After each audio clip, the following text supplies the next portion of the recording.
நான் விஜயமலத்துலேருந்து வரேங்க. என் பேர் வர்மகுமார்னு சொல்கிறேன். ஒரு ஹாஸ்பிட்டலில், தனியார் ஹாஸ்பிட்டலில் வேலை பார்த்துட்ருக்கேங்க இப்போதைக்கு. சாரோடைய இது வந்து நெட்டில் பார்த்து தான் நான் இதுக்குள்ளே வந்தேங்க. நான் வந்ததுக்கப்புறம் நிறைய மாற்றம் எனக்கு இருந்தது. ஆனால் வந்து நான் அதை யூஸ் பண்ணவே இல்லை ஆரம்பத்துலேருந்து. ஹீலிங் பண்ணுறதோ இல்லை மற்றபடி அதுக்குள்ளே போகலை. எனக்கு மட்டும் நான் யூஸ் பண்ணிட்டு தவம் மட்டும், உடற்பயிற்சி இந்த மாதிரி ஏதாவது நான் செஞ்சுட்டு அது கூட இது சேர்த்து செஞ்சுட்டு வச்சுக்கல. ஆனால் ஒரு மாற்றம், நல்ல ஒரு சேஞ்ச் இருக்குது. ஆனால் அது வீட்டுக்கு கூட யாருக்குமே யூஸ் பண்ணவே இல்லை. என் பையனுக்கோ இல்லை பொண்ணுக்கோ எங்கள் வீட்லேயோ யாருக்குமே. நான் எனக்கு மட்டும் செஞ்சுக்கிட்டு நான் மட்டும் தனியாக இருந்துட்டுங்க. ஆனால் ஒரு மாற்றம் இருக்குது. நான் இது அட்வான்ஸ் கோர்ஸே 2வது இது பாருங்க. ஃபஸ்ட்டு ட்ரிப் எடுக்கும்போதே ஓரளவுக்கு கொஞ்சம் புரிஞ்சது. எனக்கு புரியல அப்படிங்கிறது 2வது ட்ரிப் வந்தேன்னு வச்சுக்கல. ஆனால் நல்ல ஒரு மாற்றம் இருக்குது, சேஞ்சஸ் இருக்குன்னு வச்சுக்கலேன். வாழ்க்கை.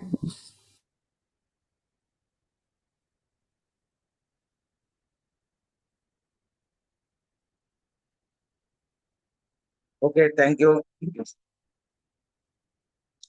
Thank you sir, thank you. இன்னைக்கு நம்ம என்ன பார்க்க போறோம், எதை பேச போறோம்னு யாருக்கா ஐடியா இருக்கா?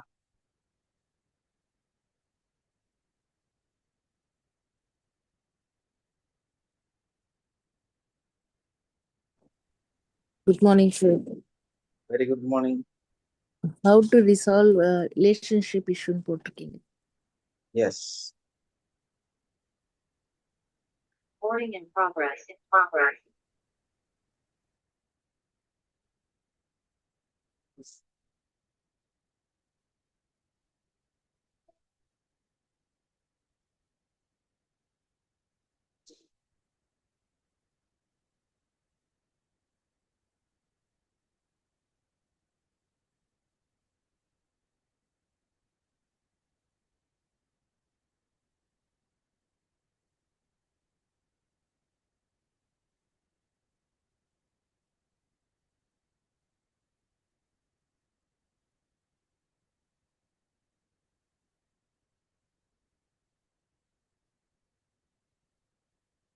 எஸ்.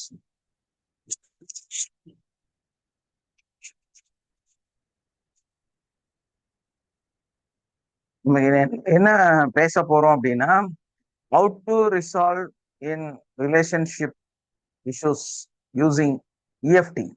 EFT மூலமா நம்ம எப்படி வந்து ரிலேஷன்ஷிப் ப்ராப்ளத்தை சால்வ் பண்ண முடியும், EFT மூலமாக உறவுகளின் பிரச்சனைகளை எப்படி தீர்ப்பது அப்படிங்கிறத நம்ம பார்க்க போறோம். இப்போ ஃபர்ஸ்ட் நமக்கு இருக்கக்கூடிய விஷயம் என்ன அப்படின்னா, பேரண்டிங்.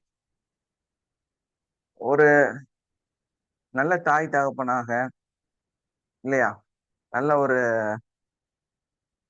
அம்மாவா, நல்ல ஒரு அப்பாவா எல்லாருமே இருக்கிறாங்களா, எல்லாத்துக்குமே இருக்கக்கூடிய ஒரு சூழல் இருக்குதா அப்படின்னா, நிச்சயமா நம்ம என்ன சொல்ல முடியும், அங்க வந்து நிறைய குழந்தைகளுக்கு தாய் தகப்பன் மேல ரொம்ப ஒரு மாதிரி அவர் சில நிலைகள்ல சரியில்லை, அவங்களுக்கு புரிதல் இல்லை. ஏன் உங்களுக்கே வந்து உங்க தாய் தகப்பன் வந்து நிறைய பிரச்சனைகளை வந்து செஞ்சிருக்கிறாங்க, அவங்க வந்து எனக்கு சரியான ஒரு வழிகாட்டுதலாக சில இடங்கள்ல மிஸ் ஆகியிருக்கிறாங்க அப்படின்னு ஒரு சில குறைகள்லாம் இருக்கும், இல்லையா? என்னதான் இருந்தாலும் தாய் தகப்பன்கிறனால உங்களுக்கு வந்து அவங்க மேல நல்ல ஒரு பாசம் இருக்கிறனால அந்த குறைகளை வந்து நம்ம நிறைய எடுத்து வச்சு அதை வந்து பிரச்சனையா பேச மாட்டோம். ஆனா உண்மையிலேயே நம்ம அதை வந்து டீப்பா கவனிச்சோம்னா நமக்கு நிறைய குறைகள் இருக்கதான் செய்யும், நிறைய சங்கடங்கள் இருக்கதான் செய்யும். ஏன் இவங்க இப்படி இருந்திருக்க கூடாது, ஏன் நமக்கு இதை கொடுத்துருக்க கூடாது, ஏன் இந்த மாதிரி பிரச்சனையா இருக்கக்கூடாது அப்படின்னு உங்களுக்கு நிறைய குறைகள். அதே வந்து அப்படியே ரிவர்ஸ்ல உங்களோட குழந்தைகளோட பார்வையில பார்க்கும் பொழுது, உங்களோட மனைவி அல்லது கணவனோட அந்த நிகழ்வை வந்து நம்ம ஒப்பிட்டு பார்க்கும்போது, நீங்க வந்து ஒரு சரியான பொசிஷன்ல இருக்கிறீங்களா அப்படின்னா நிச்சயமா வந்து இல்லாம இருக்கீங்க. உங்க கணவன் வந்து உங்களோட சரியா இருக்காரா, ஒரு நல்ல தகப்பனாக இருக்கிறாரா, அங்கேயே வந்து அவர் நிறைய மிஸ்ஸிங்ஸோட இருப்பாரு, நிறைய பிரச்சனைகளோட இருப்பாரு, ஒரு திருப்தி இருக்காது. சோ மனைவி சரியான நிகழ்வுல, சரியான ஒரு அறிவுல, சரியான ஒரு இடத்துல இருக்கிறாங்களா அப்படின்னா நிச்சயமா வந்து அவங்க வந்து குறைகளோட தான் இருப்பாங்க. சோ இங்க நம்ம தெளிவா புரிஞ்சுக்க வேண்டியது என்ன, நார்மல் லைஃப் வாழ்றோம். பேரண்டிங் அப்படிங்கிறது வந்து இருக்குது. தாய் தகப்பன்கிற சூழலும் இருக்குது. குழந்தைகளும் இருக்காங்க. எல்லாமே ஓகே தான். கொஞ்சமா அந்த குழந்தை சொல்றது அம்மா அவ்வளவா எதுவும் புரியறது இல்ல. அவங்க சொல்றதுல ஒரு சரியான நாலேஜ் இல்ல. அவங்களுக்கு வந்து எதையும் எடுத்து சொல்ல தெரியுது இல்ல. அதே டைம்ல அப்படியே அப்பாவையும் அவருக்கு வந்து தெரியறது இல்ல. தேவையில்லாம நிறைய கோவப்படுவாரு. ஏன் கோவப்படுறாரு? ஏன் சண்டை போடுறாரு? எதுக்கு பிரச்சனை வருது? எதுவுமே தெரியாது அப்படின்னு சொல்லி அங்கேயும் வந்து ஒரு ப்ராப்ளமாக ஓடிட்டு இருக்கு. ஆக்சுவலா இங்க நாம வந்து ஒரு பெரிய ஒரு ரகசியத்தை இந்த இஎஃப்டி எமோஷனல் ஃப்ரீடம் டெக்னிக் வந்து உங்களுக்கு எல்லாம் கத்துக் கொடுத்துருக்கு. அந்த எமோஷனல் ஃப்ரீடம் டெக்னிக்னு சொல்லக்கூடிய இந்த சிஸ்டம் சாதாரணமான இந்த இந்தியால இருக்கக்கூடிய சாதாரண ஒரு மெடிடேஷன் லெவல் இல்லாம இது வந்து மிகப்பெரும் மனிதர்கள் அவங்க யூஸ் பண்ணக்கூடிய இன்னைக்கு வந்து இதுல தமிழ்நாட்டுல நிறைய மேடைகள்ல பேசக்கூடிய ஒரு நபர் அப்படின்னா ஆர்ஜே பாலாஜி. அதுக்கப்புறம் நம்மளுடைய விஜய் சேதுபதி. அப்புறம் சிஎம் வந்து ரெகுலராகவே அதுலதான் இருக்கிறாரு. இஎஃப்டில தான் இருக்கிறாரு. அது நம்ம இஎஃப்டி முடிச்சவங்க நீங்க அதை கம்பேர் பண்ணி பாத்தீங்கன்னா தெளிவா தெரியும். சிஎம்மோட ஒரு ஆக்டிவிட்டீஸ்க்கும் நம்மளுடைய இந்த 4 கோட்பாடுக்கும் 1000 மடங்கு வந்து அப்படியே ஒத்து போய்கிட்டே இருக்கும். ஒரு ஸ்டேஜ்லயும் ஒத்து போகும். ஒரு அவரோட ஆக்டிவிட்டீஸ்லயும் ஒத்து போகும். ஸோ அந்த அளவுக்கு வந்து ரொம்ப ரகசியமான விஷயத்த தான் இந்த இஎஃப்டி வந்து நமக்கு கற்றுக் கொடுத்துருக்கு. அது எல்லாமே நம்ம நினைச்சு பார்க்கும்போது நம்ம எல்லாமே ஒரு மிகப்பெரிய பாக்கியவான்கள். ஏன்னா ஹெலன் மஸ்க் யூஸ் பண்ணக்கூடிய ஒரு முக்கியமான டெக்னிக்ல அவங்க அவங்க மனநிலையை சரிப்படுத்துவதற்காக யூஸ் பண்ணக்கூடிய ஒரு டெக்னிக்கை தமிழ்ல நீங்க கத்து வச்சிருக்கீங்கும் போது நமக்கு அது எவ்வளவு பெரிய ஒரு முக்கியத்துவமான விஷயங்கிறத நம்ம புரிஞ்சுக்கணும்.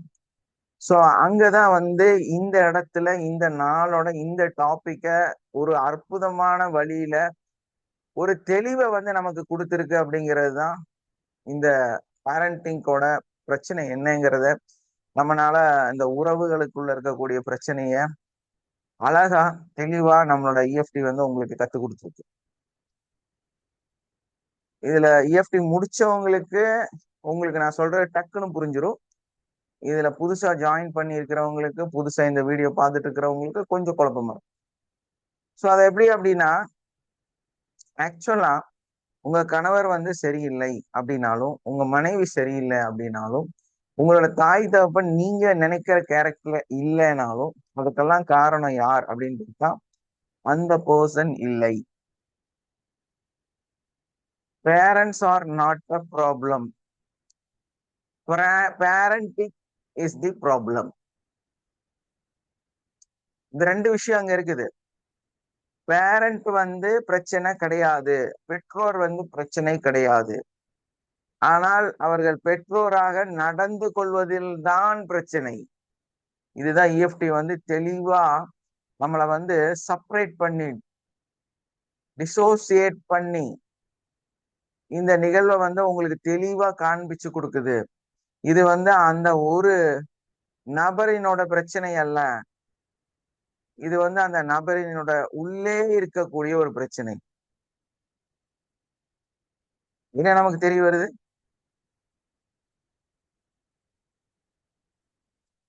இது ஒரு நபரினுடைய பிரச்சனை அல்ல. இது அந்த நபரினுடைய உள்ளே இருக்கக்கூடிய ஒரு பிரச்சனை. இது புரியாம தான் நீங்க நிறைய தடவை 2 பேரும் உங்களுடைய தாய் தகப்பனோட நீங்களும் எல்லாரும் சேர்ந்து சண்டை போட்டுருக்கிறீங்க. அதே டைம்ல அந்த ஒரு மனிதர் உங்க மேக்சிமம் ஜென்ஸ் தான் இதுல வந்து பெரிய அளவுல பாதிக்கிறாங்க. அந்த பேரண்டிங்ல வந்து ஏன்னா அவரு பணம் நல்லா சம்பாதிக்கிறாரு, ஓடுறாரு, உழைக்கிறாரு, பணத்தை கொண்டு வந்து கொடுக்குறாரு, குழந்தைகளை பாத்துக்கிறாரு, வாடகை கொடுக்குறாரு, லோன் கட்டுறாரு, வீட்டுக்கு சாப்பாட்டுக்கு செலவு பண்றாரு, எல்லாம் அந்த ஒரு மனுஷன் தான் செய்யறாரு. ஆனா நிறைய குறைகள் வந்து நீங்க அவங்க மேல வச்சுட்டே இருக்கிறீங்க. நிறைய தவறுதான எண்ணங்கள் வந்து அவங்க மேல இருந்துட்டே இருக்கு. ஸோ இது என்ன அப்படின்னு பார்க்கும்போது இது ஆக்சுவலா வந்து அந்த நபரோட பிரச்சனை கிடையாது. நீங்க வந்து சொல்றதெல்லாம் கரெக்ட் தான். அவரு கேரக்டர் வைஸ் மோசமா இருக்கிறாரு, ரொம்ப வந்து ஹார்ஷா இருக்கிறாரு, எப்பவுமே வந்து எரிஞ்சு எரிஞ்சு விழுகிறாரு, ஒரு சரியான தகப்பனாக இல்லாமல் இருக்கிறாரு. இதுக்கெல்லாம் வந்து பின்னாடி இருக்கிறது அவர் அல்ல. அவர் அல்ல அதுக்கு காரணம். அவருக்கே தெரியாத ஒரு விஷயம் இருக்குது. அந்த விஷயம்தான் அவருடைய பாஸ்ட் லைஃப்ல அவரு அவங்க அப்பா கிட்ட, அவங்க அம்மா கிட்ட எதை கத்துக்கிட்டாங்களோ அதுதான் இங்க அப்ளை ஆயிட்டு. சோ அவங்க தாத்தா கிட்ட, அவங்க பாட்டி கிட்ட, அவங்க மாமா கிட்ட என்ன கேரக்டரா இவர் பார்த்தாரோ அந்த கேரக்டர் தான் இவருக்குள்ளார பிளே பண்ணிட்டு இருக்கு. சோ இந்த நிகழ்வை அவரே நிறைய தடவை ரியலைஸ் பண்ணுவாரு. நீங்களே அதை வந்து ரியலைஸ் பண்ணியிருப்பீங்க. நான் இந்த மாதிரியான ஒரு பிஹேவியரை செய்யக்கூடாது, நான் இந்த மாதிரி நடக்க கூடாது அப்படின்னு நீங்களே சிந்திச்சிருப்பீங்க. அதுக்கான விஷயங்களை நீங்க ஆலோசனை பண்ணியிருப்பீங்க. ஆனா நீங்க உங்களுக்கு திரும்ப திரும்ப மனசுக்குள்ளார ஒரு ப்ராப்ளம் மாதிரி கிரியேட் ஆகுது. திரும்ப ஏன் நான் இதை பேசுறேன், எதுக்கு நான் கோவப்படுறேன், ஏன் நான் இந்த மாதிரி நடந்துக்கிறேன், நான் தானே எல்லாமேவாக இருக்கிறேன் அப்படின்னு கில்ட்டி ஃபீலோட உள்ள மன வலிகளோட நகர்ந்து போகக்கூடிய சூழல் வந்து உங்களுக்கே இருக்கு இல்லையா? Yes or no? நீங்களும் அப்படி இருப்பீங்க, உங்க கணவன்மார் அப்படி இருப்பாங்க. ரொம்ப தங்கமான மனசு, அவரு தங்கமான ஆளு, எல்லாமே நீங்களே வாயில சொல்லுவீங்க. ஆனா அவர் ஒரு பிசாசு அப்படின்னு நீங்க சொல்லுவீங்க. Yes or no? Yes sir. உண்மையா பொய்யா? உண்மைதாங்க சார். அப்ப அந்த நபரு சரியா, அந்த நபரோட வளர்ப்புல அவரோட கிடைத்த அந்த அனுபவத்துல பிரச்சனையா? நம்ம இத ரொம்ப தெளிவா நம்ம பார்க்கணும் அப்படின்னா, நம்ம எல்லாமே வந்து கண்கள் மூலமாகத்தான் இந்த உலகத்தை நம்ம அறியறோம் இல்லையா? இப்போ பார்வையின் மூலமாக, பார்ப்பதின் மூலமாக, உணர்வதின் மூலமாக, கேட்பதின் மூலமாக இந்த உலகம் வந்து நம்ம அறியக்கூடியவர்களாக இருக்கிறோம். ஸோ நம்மளோட எக்ஸ்பீரியன்ஸ் இல்லையா? நமக்கு என்ன எக்ஸ்பீரியன்ஸ் நம்ம வாழ்க்கையில கிடைச்சதோ அதை வச்சுதான் நம்ம இங்க ஒரு பிளே பண்றோமே தவிர, நமக்குன்னு சுயமா ஒரு பிளே கிடையாது. நம்மளே வந்து சுயமா வந்து ஒரு விஷயத்த செய்யறது கிடையாது. நம்ம செய்யறது எல்லாமே வந்து நம்மளோட பேக்ரவுண்ட்ல நமக்கு நம்மளோட பாஸ்ட் லைஃப்ல நிறைய அனுபவங்கள் கொட்டி கிடக்குது இல்லையா? அந்த கொட்டி கிடக்கக்கூடிய அந்த அனுபவங்கள், அந்த ஒரு பழக்கம், அந்த ஒரு நிகழ்வு, அந்த ஒரு உங்களுக்கு கொடுக்கப்பட்ட அந்த அறிவு, அதுதான் பிரச்சனையாக மாறுது. சோ உங்களோட சின்ன வயசுல உங்களுடைய அப்பா அம்மாவோட நீங்க வாழ்ந்த அந்த காலகட்டத்துல அவங்க சரியில்லை, அவங்களுக்குள்ள பிரச்சனை இருந்திருந்தா, அவங்க வந்து முறையா உங்களுக்கு கொடுக்க வேண்டியதெல்லாம் கொடுத்திருந்தா நீங்க இந்த நிலைமைக்கு வந்திருக்க மாட்டீங்க. உங்களுக்கு இந்த ஒரு சூழல் வந்திருக்காது. நீங்க இத வந்து இந்த மாதிரி நீங்க வந்து கஷ்டப்பட மாட்டீங்க. ஏன்னா உங்களுக்கு நிறைய பயம் இருக்கு இல்லையா? ஏன்னா அததான் அவங்க டீச் பண்ணியிருக்காங்க. நிறைய பயங்களை வந்து உங்களுக்கு சொல்லி சொல்லி சொல்லி, நீ நல்லா ஆகணும்னா நீ இதை செய்யணும், நீ ஒழுக்கமா இருக்கணும்னா இதை செய்யணும், நீ நேரா நடக்கணும்னா இப்படி பண்ணணும், இப்படி நிறைய அனுபவங்களை வந்து உங்களுக்கு கொடுத்து வச்சிருக்கிறாங்க.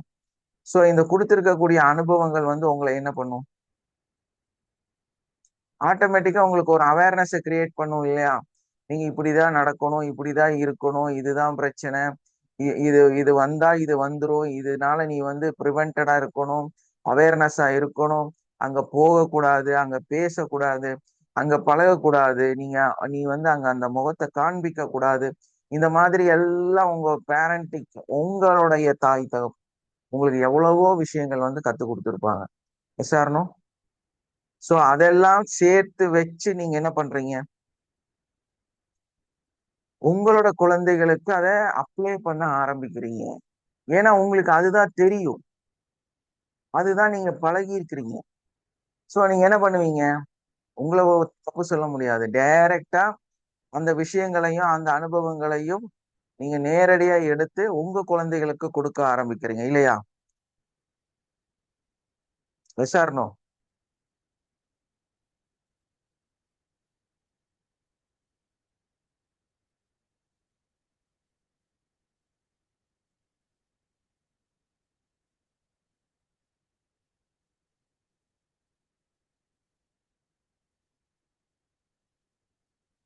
நமக்கு என்ன ப்ராப்ளம்னா, உங்க நல்ல தகப்பன் இருந்திருந்தால் நீங்க நல்ல தகப்பனாக மாறுகிறீர்கள். நீங்க ஒரு நல்ல தாயாக உங்களுக்கு கிடைத்திருந்தால் நீங்க ஒரு நல்ல தாயாக மாறுகிறீர்கள். இதுதான் ரியாலிட்டி. இதுதான் பிரச்சனை. உங்களுக்கு அந்த எண்ணங்கிறதே கிடைக்கலைங்கிறது தான். ஒரு ஒரு தாயோட அரவணைப்பு, ஒரு தகப்பனோட அரவணைப்பு, ஒரு அனுசரிப்பு, அதுக்கான ஒரு அன்பு, இது வந்து உங்களுக்கு கிடைக்கலைங்கிறது தான் இங்க ப்ராப்ளமே. ப்ராப்ளம் நீங்க கிடையாது. உங்களுக்கு கிடைக்காத பொருள உங்க குழந்தைகளுக்கு நீங்க எப்படி கொடுக்க முடியும்? Yes or no? உங்களுக்கு அது கிடைக்கல. நீங்க அத சுவைச்சதும் கிடையாது. அத அனுபவிச்சதும் கிடையாது. அத உபயோகித்ததும் கிடையாது. அப்படி இருக்கிற நீங்க எப்படி அத பத்தி டீட்டெயில் சொல்ல முடியும்?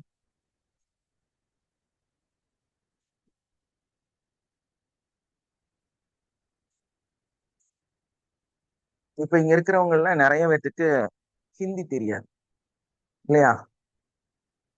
சோ எனக்கு வந்து உருது தெரியாது. இங்க இருக்கிறவங்களுக்கு நிறைய பேத்துக்கு ஹிந்தி தெரியாது. எனக்கு வந்து உருது தெரியாது. ஆனா வந்து எனக்கு ஹிந்தி தெரியும். சோ அப்ப நான் என்ன பண்றேன், இதே சாப்டர் அப்படியே வந்து ஹிந்தியில பேசுறேன்னு வைங்களேன். சோ உங்களுக்கு எல்லாத்துக்கும் என்ன ஆகும்? ஒரு 2 நிமிஷம் இதை வந்து கவனிக்கக்கூடியவர்களாக இருப்பீங்க. 3வது நிமிஷம் உங்களுக்கு இரிட்டேட் ஆக ஆரம்பிச்சிடும் இல்லையா? அதே மாதிரி தெரியாத ஒரு பொருளை பத்தி எப்படி அவர் உங்களுக்கு தெரிஞ்ச மாதிரி விளக்கம் கொடுத்து உங்களோட வாழ முடியும்? உங்களோட சிறந்த மனிதராக அவர் எப்படி குடும்பம் நடத்த முடியும்? எப்படி வந்து அந்த குழந்தைய சரியான தாயாக, சரியான தந்தையாக இருக்க முடியும்? ஆனா இந்த விஷயத்த அவர் டெய்லியுமே தனக்குள்ள நினைச்சு நினைச்சு புழுங்கிக்கிட்டே இருக்காங்க. டெய்லியும் நான் ஏன் இந்த மாதிரி இருக்கிறேன், எனக்கு என்ன பிரச்சனை, ஏன் வந்து நான் வந்து ஒரு சரியான பேரண்டிங்க என்னால கொடுக்க முடியல அப்படின்னு சொல்லி எத்தனையோ நபர்கள் வந்து தங்களையே தன்னையே வந்து தவறா நினைக்கக்கூடியவர்களாக எத்தனை பேர், நீங்க அப்படிதான் இருக்கிறீங்க இல்லையா? என்னால ஏன் வந்து இந்த அளவுக்கு தெளிவா நடக்க முடியல? நீங்க பாக்குறீங்க, இப்ப நம்ம குழந்தையோட பேரண்ட்டை பாக்குறீங்க, அந்த ஃப்ரெண்டோட பேரண்ட் பாக்குறீங்க.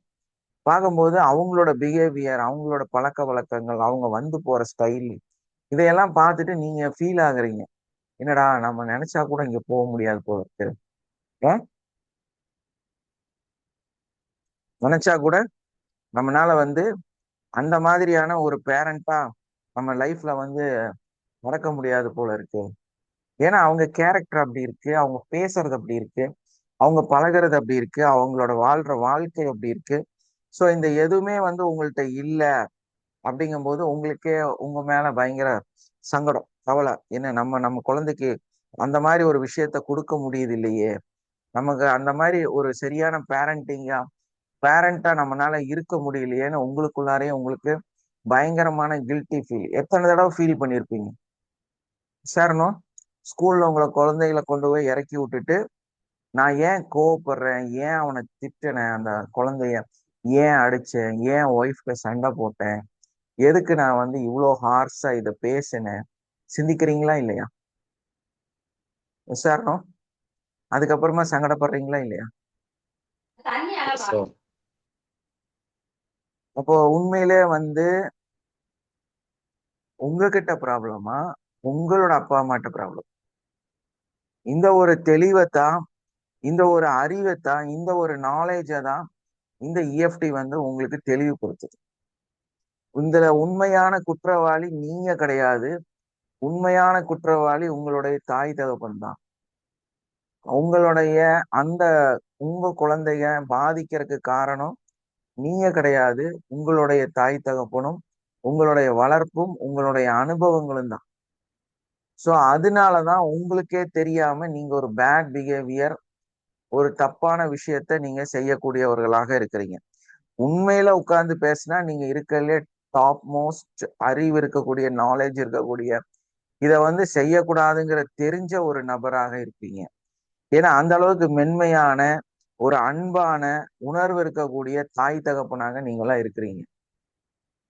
ஏன்னா உங்க தாய் தகப்பனை விட எத்தனையோ மடங்கு நீங்க பெட்டரா இருக்கிறீங்க இன்னைக்கு. ஆனா உங்களால அந்த பெட்டரை கொடுக்க முடியாம மிஸ் ஆகுது. அதுக்கு காரணம் என்னன்னா, உங்களுக்குள்ள வரக்கூடிய அந்த எமோஷனல், உங்களுக்குள்ள வரக்கூடிய அந்த ஒரு பதட்டம் இல்லையா? உங்களுக்குள்ள வரக்கூடிய அந்த பயம், இதெல்லாம் மொத்தமா சேர்ந்து உங்களை வாட்டி வதைக்குது. நம்ப முடியல. இன்னைக்கு இருக்கிற குழந்தைகள் நிறைய சேஞ்சஸோட, நிறைய மாற்றங்களோட, நிறைய சிந்தனைகளை, புது புது சிந்தனைகளோட நிறைய விஷயங்களை செய்யறாங்க. பட் அதையெல்லாம் ஏத்துக்கிற மனநிலையில நீங்க இல்ல அப்படிங்கறதுதான் விசாரணம்.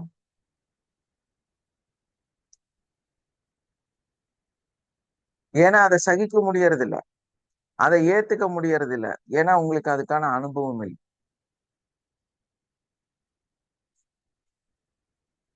அங்கதான் ப்ராப்ளமாக மாறுது. இப்போ நமக்கு தெரிஞ்சது, இந்த நபர் ப்ராப்ளம் இல்லை. That person is not a problem. That personality is a problem இல்லையா? அவரு உண்மையில ஒரு பிரச்சனைக்குரிய நபரா அப்படின்னு பார்த்தோம்னா, நிச்சயமாக அந்த நபர் பிரச்சனைக்குரிய நபரே கிடையாது.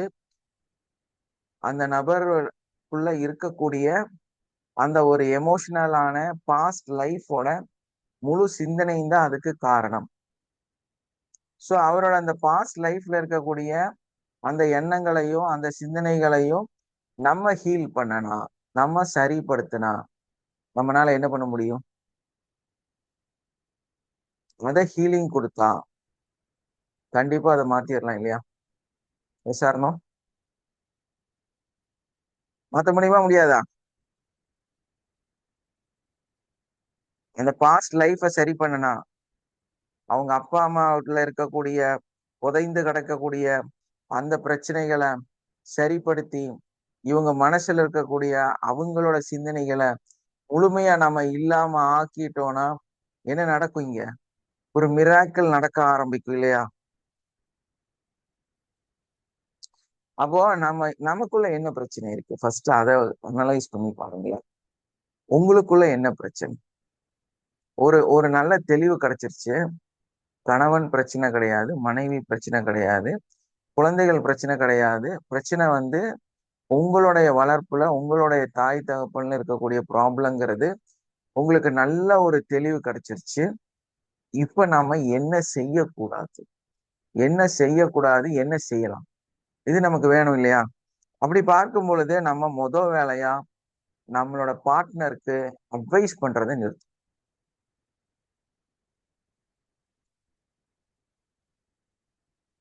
அது கொஞ்சம் கஷ்டம் தான் சார். ஏன்னா அவருக்கு எதுவுமே தெரியாது, ரியாலிட்டி என்னன்னு புரியாது. அதனால எப்பவுமே எதையாவது நம்ம எடுத்து சொல்லித்தான் ஆகணும், வேற வழி இல்லை. குடும்பம் நடத்தவே தெரிய அவரா மாட்டேங்குது அவருக்கு அப்படிங்கிறாங்க. குடும்பம் நடத்தவே தெரிய மாட்டேங்குது, அவருக்கு என்ன சொன்னாலும் புரிய மாட்டேங்குது, அவர் வழியில போயிட்டு வந்துட்டு இருக்காரு அப்படிங்கிற மாதிரி சொல்லுவாங்க. எஸ், அவங்க சொல்றது அறிவோட இருக்கிற மாதிரி தெரியுவாங்க, நாம அறிவே இல்லாத மாதிரி இருப்போம். எஸ், அதை அதுதான் நம்ம இங்க ஏத்துட்டு பிரச்சனை. கடக்க வேண்டியதா இருக்குங்க. எஸ், ஏன்னா இந்த இடத்துல stop advice, change your self. உங்களை நீங்க மாற்ற வேண்டும் என்கிற அறிவு தான் நமக்கு வேணும். அது எப்படி நம்மளை மாத்துறது அப்படின்னா, சில ப்ராப்ளம் என்ன, அந்த நபர் அப்படி பிஹேவ் பண்றதுக்கு காரணம் அந்த நபரோட பாஸ்ட் லைஃப்ல இருக்கக்கூடிய ஒரு மிகப்பெரிய ஸ்டோரி, அவருக்கு பாஸ்ட் லைஃப்ல இருக்கக்கூடிய பிரச்சனை. சோ அதனாலதான் அவர் அப்படி ஒரு பிஹேவிங்ல இருக்கிறாரு. சோ இந்த ரியலைசேஷன் உங்களுக்கு கிடைச்சிருச்சு. அப்புறமா அவரை போய் நேரா பேசி திருத்தறதுக்கான முயற்சிகளை நீங்க செஞ்சா அங்க பிரச்சனைகள் தானே வளரும், எப்படி பிரச்சனைகள் குறையும்? சோ சேஞ்ச் பண்ண வேண்டியது, அந்த மாற்றத்தை கொடுக்க வேண்டியது நீங்க. உங்களுக்குள்ளார நீங்க இந்த மாற்றத்தை செய்யும் போது அங்க இருக்கக்கூடிய மக்களுக்கு ஆட்டோமேட்டிக்கா உங்க ஆப்போசிட் பார்ட்னருக்கு நீங்க என்ன செய்யக்கூடாதுன்னா, ஃபர்ஸ்ட் உங்க அவங்களுக்கு அட்வைஸ் கொடுக்கறத நீங்க ஃபர்ஸ்ட் ஸ்டாப் பண்ணு. Stop advice. Start action, move to reaction. So நம்ம இந்த ஸ்டாப் அட்வைஸ், ஏன்னா அவங்கள திருத்துறதுக்காக நீங்க நிறைய முயற்சிகள் செய்யறீங்க. இந்த மாதிரி செய்யாதீங்க, அந்த மாதிரி செய்யாதீங்க, இது செஞ்சா தப்பு, அது செஞ்சா தப்பு. ஆக்சுவலா அவருக்கு இது செஞ்சா தப்புன்னு தெரியலங்கிறது உங்களுக்கு தெரியும். அவர் ஒரு தப்பு பண்றாரு, அவரு தப்பாதான் பிஹேவ் பண்றாரு, தப்பாதான் பழகுறாரு, தப்பாதான் பேசுறாரு அப்படிங்கிறது, அது தப்புங்கிறது அவருக்கு புரியலைங்கிறதே உங்களுக்கு புரியுது. ஆனா நீங்க என்ன பண்றீங்க, அவர்கிட்ட போய் இது தப்பு தப்பு தப்புன்னு அவர்கிட்ட சண்டை போட்டிருக்கீங்க. ஆனா அவருக்கு என்ன தெரியாது, இது தப்புங்கிறதே தெரியாது. சோ உண்மையில ப்ராப்ளம் எங்க இருக்குது?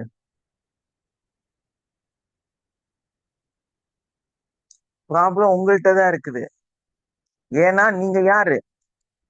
இங்க வந்து உட்கார்ந்து இஎஃப்டி, எமோஷனல் ஃப்ரீடம் டெக்னிக் அப்படிங்கிற ஒரு மிகப்பெரிய அறிவை கத்துக்கிட்ட ஒரு நபர். அப்ப நீங்க என்ன பண்ணணும்? ஆட்டோமேட்டிக்கா நீங்க உங்களுக்குள்ளார இருக்கிற எனர்ஜிய தெளிவா புரிஞ்சுக்கிட்டு உங்களை நீங்க மாத்தணும். ஆக்சுவலா அந்த மனுஷன் நல்ல மனுஷன்தான். அந்த மனுஷனுக்கு இருக்கக்கூடிய ப்ராப்ளம் அவரோட வாழ்க்கையில, அவரோட பாஸ்ட்ல இருக்கக்கூடிய பிரச்சனை அப்படிங்கிறத நீங்க உணரணும். சோ அதை நீங்க உணர்ந்தா ஆட்டோமேட்டிக்கா அந்த மனுஷன் உங்களுக்கு நல்லவங்களா தான் தெரியும், கெட்டவங்களா தெரிய மாட்டாங்க. அப்ப அங்க என்ன உருவாகுது அப்படின்னா, நல்ல ஒரு அன்பு உருவாக ஆரம்பிக்கிறது. சோ அந்த அன்பு, அந்த உங்களுக்குள்ள இருக்கக்கூடிய அந்த லவ் டெவலப் ஆக ஆரம்பிக்குது. அதை தான் நம்ம டெவலப் பண்ணணும். அந்த ஆக்ஷனை தான் நம்ம எடுக்கணும். சோ நம்ம என்ன பண்ணணும்? அவங்கள குற்றம் பேசுறது, அவங்கள கசக்கிறது, அவங்கள வந்து நம்ம மதிக்காம இருக்கிறது, அவங்கள வந்து குற்றம் குறைகளை சொல்றது, இதையெல்லாம் மொத்தமா ஸ்டாப் பண்ணணும். இல்லையா? ஏன்னா உங்களுக்கு ரீசன் என்னன்னு தெரிஞ்சிருச்சு. இவ்வளவு பெரிய அற்புதத்தை நீங்க கத்து வச்சிருக்கிறீங்க. உங்களால அதை ரியலைஸ் பண்ண முடியுது. இது ஆக்சுவலா அவரோட மைண்ட் கிடையாது. இவரு என்னெல்லாம் பார்த்து பழகி தெரிஞ்சு வாழ்ந்தாரோ அந்த ஒரு வாழ்க்கையோட பிரதிபலிப்பு. அப்ப நம்ம இங்க என்ன புரிய வைக்கணும் அப்படின்னா, திருத்தறக்கு முயற்சி பண்ணக்கூடாது, புரியறதுக்கு அவங்களுக்கு முயற்சிகளை நம்ம கொடுக்கணும். சோ பேரண்டிங் அப்படிங்கிறது வந்து உங்களுக்கு இது கிடைக்கல, நீங்க ஒரு பாவம், நீங்க வந்து இந்த அன்புக்காக ஏங்கக்கூடிய ஒரு நபர் அப்படிங்கிறத அவருக்கு புரிய வைக்கணும். அவ்வளவுதான். சோ அதுக்கு நீங்க என்ன பண்ணணும்? நீங்க அவரோட பேரண்டா மாறணும். நீங்க வந்து அவருக்கு ஒரு நல்ல தாயாக, நல்ல ஒரு தந்தையாக நீங்க மாறணும். நீங்க உங்களுக்குள்ள அந்த சேஞ்சஸை கொண்டு வந்து உங்க அன்பை அவங்களுக்கு கொடுக்கும். சோ கணவனை உங்களோட குழந்தையா நீங்க பார்க்க ஆரம்பிக்கணும். உங்களோட மனைவிய உங்களோட குழந்தையாக பார்க்கணும். அவங்க செய்யற தவறுகளை நீங்க ஏத்துக்க கூடியவராக இருக்கணும். அவங்க சொல்லக்கூடிய அந்த தவறான பிரச்சனைகளை பத்தி ஏற்றுக்கொள்ளக்கூடியவர்களாக இருக்கணும். அவங்களுக்கான நன்மைகளை நீங்க செய்யக்கூடியவர்களாக இருக்கணும். சோ ஆட்டோமேட்டிக்கா அங்க ப்ராப்ளம் சால்வ் ஆகுமா ஆகாதா? கணவனை கணவனா பார்க்காம, மனைவிய மனைவியா பார்க்காம, அவர்கள் வந்து இந்த மாதிரி தாயோட அன்பும் தகப்பனோட அன்பும் கிடைக்காமல் கஷ்டப்பட்ட நபர்கள் அப்படிங்கிறத புரிஞ்சுட்டு நீங்க அவங்களுக்கு ஒரு நல்ல தாயாகவோ தந்தையாகவோ மாறினால் அந்த குடும்பம் என்னவா மாறும்? யாரா பதில் உண்மையான சொல்லுங்க. அன்பு கிடைச்சிருங்க சார். உண்மையான அன்பு கிடைச்சிரும் இல்லையா? கண்டிப்பாங்க சார். அவங்கள நம்ம நேசிக்க ஆரம்பிச்சிட்டாவே ப்ராப்ளம் சால்வ்னு வச்சுக்கலேன். எஸ். நம்மளுக்குள்ள ஒருத்தரா நீங்க சொன்னீங்க, அதான் சொல்றீங்க. நம்மளுக்குள்ள ஒருத்தரா, நம்ம குடும்பத்துல ஒருத்தரா அப்படி பார்க்கும்போது என்னன்னா, நம்மளா அவங்களா நினைக்கிறேன்னு வச்சுக்கல. நான் சொல்றதுல இருந்து புரியுதா இல்லையான்னு தெரியல எனக்கு. கண்டிப்பா புரியுது, அதாவது கண்டிப்பா புரியுது. அவங்கள நம்மளோட உயிரை எந்த அளவுக்கு நேசிக்கிறோமோ அதே அளவுக்கு அவங்களையும் நேசிக்கணும்னு வச்சுக்கல. நம்ம பையன் பிள்ளைகளை எப்படி நேசிக்கிறோமோ அதே மாதிரி வீட்டுக்காரம்மாவையும், நம்ம சுற்றுலா அப்பா பசங்க பிள்ளைங்க எல்லாத்தையும் நம்ம சேர்த்து, நம்மளுடைய அப்பா அம்மா அவங்களோட அப்பா அம்மா எல்லாத்தையும் அப்படியே ஒரே குடும்பமா பார்க்க தெரியணும்னு வச்சுக்கல. எஸ், கண்டிப்பா. ஏன்னா அவங்களுக்கு சரியான ஒரு தகப்பனோட அன்பும் பாசமும் கிடைக்கல அப்படிங்கிறது அங்க ஒரு பெரிய பிரச்சனை. சோ அத வந்து சரிப்படுத்தி நீங்க அவங்களுக்கு ஒரு நல்ல ஒரு தகப்பனாக மாறும் பொழுது அங்க நம்ம அவங்களுக்காக நிறைய விட்டு கொடுப்போம், நிறைய வாங்கி கொடுப்போம், நிறைய கவனிச்சுக்குவோம். அவங்களோட ஏதாவது குறைகள் இருந்ததுன்னா அதை சரி பண்ணி கொடுப்போம். சோ அப்ப அவங்க உங்களோட குழந்தையாவே மாறிடுவாங்க இல்லையா? எவ்வளவு அழகா இருக்கும்னு நினைச்சு பாருங்களேன். நினைக்கும் போது சந்தோஷமா இருக்குங்க. எஸ். சில டைம்ல நம்ம மனைவி இல்லைன்னா நம்மளோட கணவன் வந்து குழந்தைத்தனமா நடந்துக்குவாங்க. ஆனா அத வந்து உனக்கெல்லாம் என்ன ஜென்மம் நீ எல்லாம் வந்து வளர்ந்திருக்கிற, இவ்வளவு பெருசாயிட்ட. ஏன்னா எல்லாத்துக்குள்ளாரையுமே அழகான குழந்தைத்தனம் இருக்குது. சோ அதை அனுமதிக்கிறதே கிடையாது. அதுக்கான வாய்ப்புகளை கொடுக்கறதே கிடையாது. அவங்க கொஞ்சம் விளையாடட்டும், அவங்க கொஞ்சம் மனசறிஞ்சு ஜாலியா இருக்கட்டும். ஒரு ஒரு என்ன சொல்றது, நம்ம ஒரு கார்ல போயிட்டு இருக்கிறோம். உங்களுக்கெல்லாம் வந்து 40, 45, 50 வயசு ஆயிருச்சு. உங்க மனைவி வந்து அந்த கார்ல உங்க கூட வந்துட்டு இருக்கிறாங்க. அது பாருங்க, அவங்க வந்து ஒரு ஸ்டிஃபா அப்படியே உட்கார்ந்துகிட்டு எந்த விதமான ஒரு ரியாக்ஷனும் இல்லாம அப்படியே உட்கார்ந்து அப்படியே அங்க வந்து இறங்கி அப்படி இறங்கி அப்படி வந்துருவீங்க இல்லையா?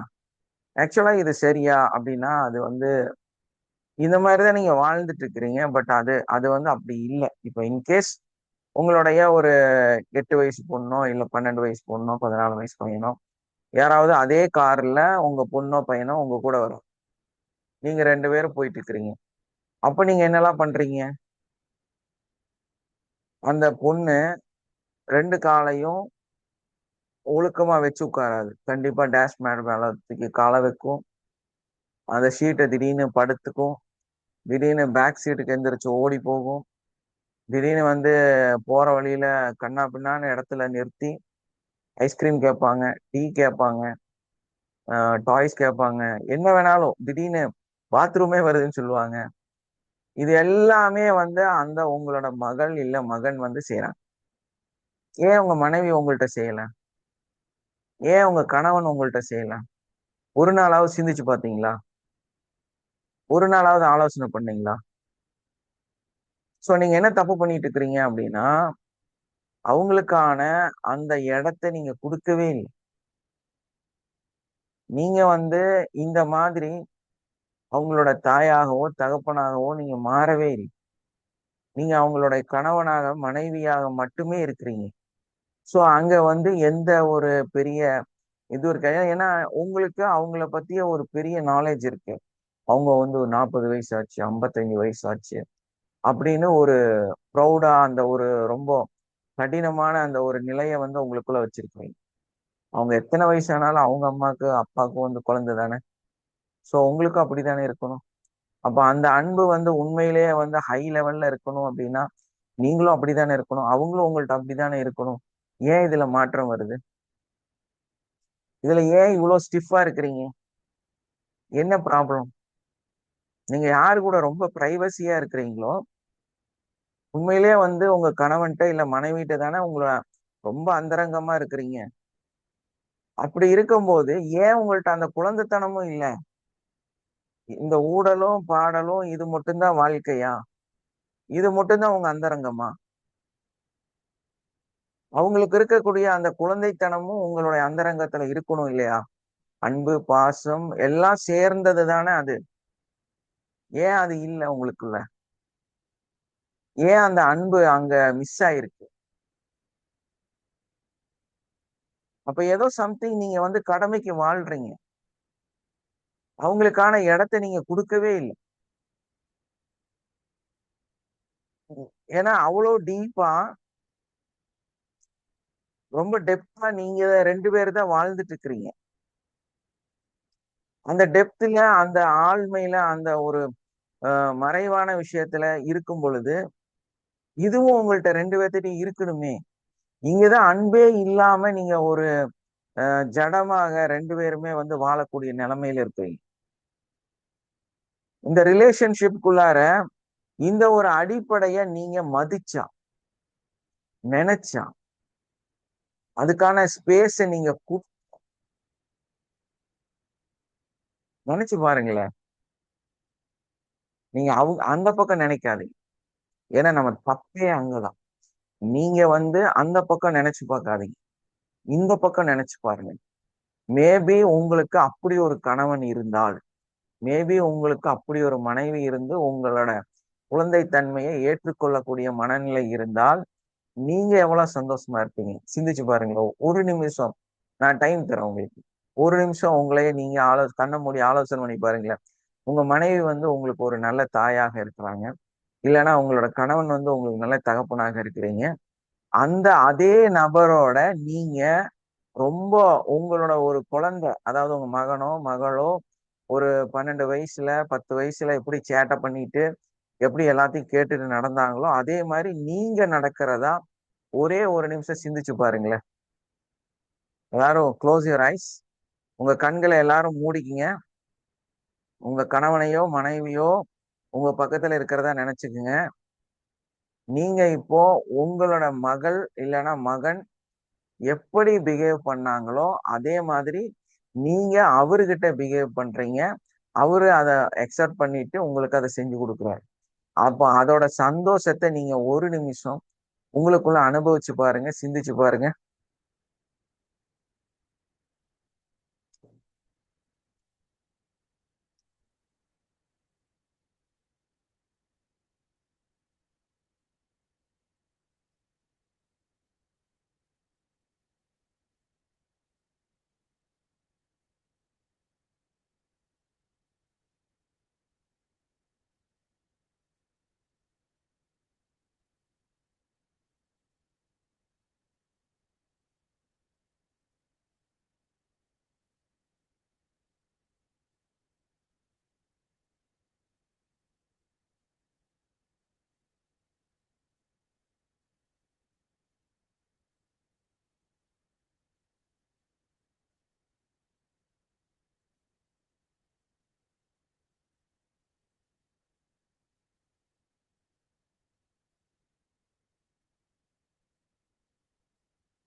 ஓகே. எப்படி இருக்கு? யாராவது ஒருத்தர் சிந்திச்சவங்க, அதை அனுபவிச்சவங்க, உங்க மனசு விட்டு ஒரு நிமிஷம் யாருக்கா இவங்களுக்கெல்லாம் நன்மை கிடைக்கிறதுக்காக பேசலாம். யார் சரியா இதை வந்து பயிற்சி பண்ணீங்க?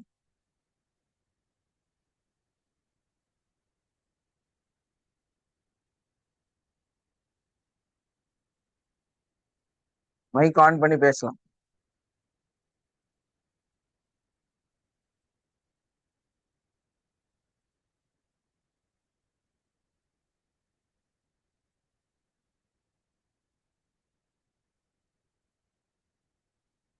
ட்ரை பண்ணலையா? யாரும் ட்ரை பண்ணலையா?